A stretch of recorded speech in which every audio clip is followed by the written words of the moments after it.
Hey guys, this is a product review for the game I Should Have Known That.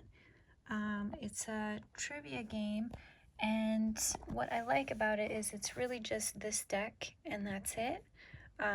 That's really convenient and portable. You can take it with you a lot of places, so I like this for travel, for vacations, things like that. You can just put a rubber band around it, and this is going to be really easy to take with you. But the game itself, you can see these are what the cards are like. You have these different questions, and then you have the answers on the back. And what's a little bit different is different questions will make you subtract a different amount if you get it wrong. So this one was 3 points, that one was 6 points. So that makes the game a little different, a little dynamic. It's not just about stacking up points. You can actually lose points. But you can see there are a lot of cards here.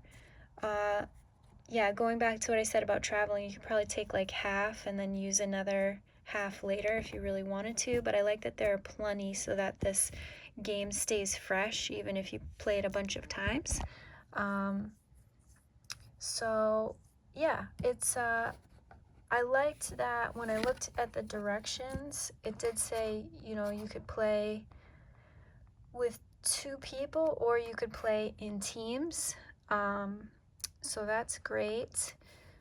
Or you can do, what was it? They had some variation here. Oh, like they didn't have a set rule of like how many points you have to get in order to win.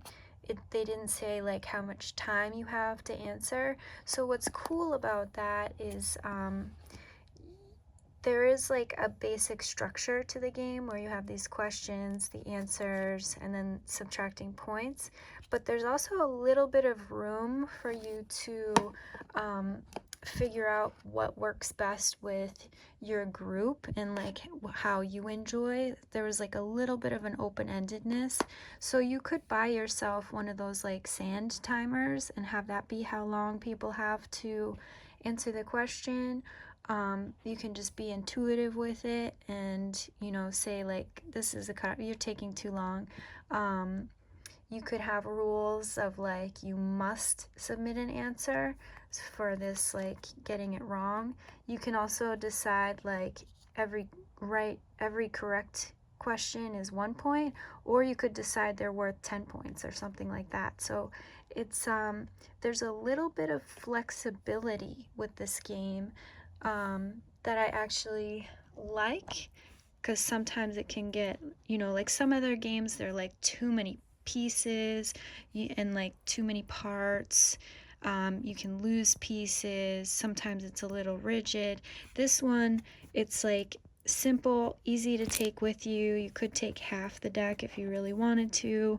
You're not going to lose pieces, and you can sort of shift the rules for the dynamic that you're in. So I really like that, and I also think like these trivia questions are they have a nice range to them. Like this one's about a cocktail, so that would be a little more playful. This one's about the population of China, so that's more like serious. Is it possible to whiten your teeth by smiling in the sun for a long time? That's a crazy question. So yeah. No. So yeah, you can see just from that card, there's quite a bit of variety in the types of questions here. Alright, I think I'm making this review pretty long, but you get the gist of it. It's like a really great deck of cards, and it's simplified in this way that's really convenient for being on the go and being with different groups and not worrying about losing pieces and things like that. So I really like this game. I think it's super fun.